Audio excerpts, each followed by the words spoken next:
and thank you for inviting me to be here today. But thank all of you for coming out to support this effort to end child poverty.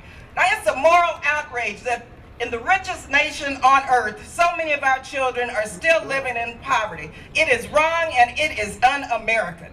It's un-American.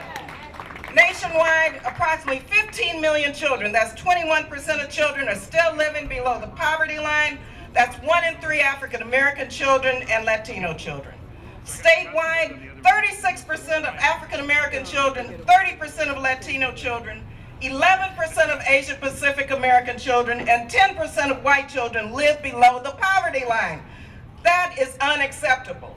California has the largest percentage of children living in poverty in the entire country. Shame on us. Shame on us.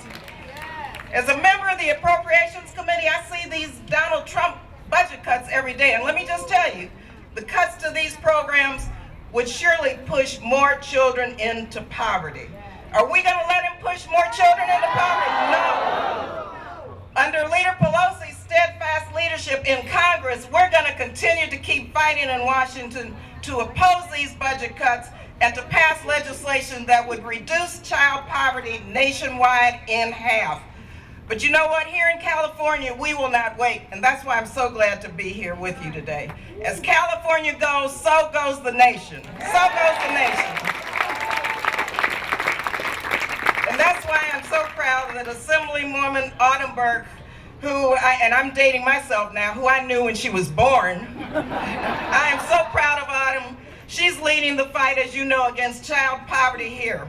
Her groundbreaking legislation will lay the groundwork necessary to begin to dismantle this vicious cycle of poverty.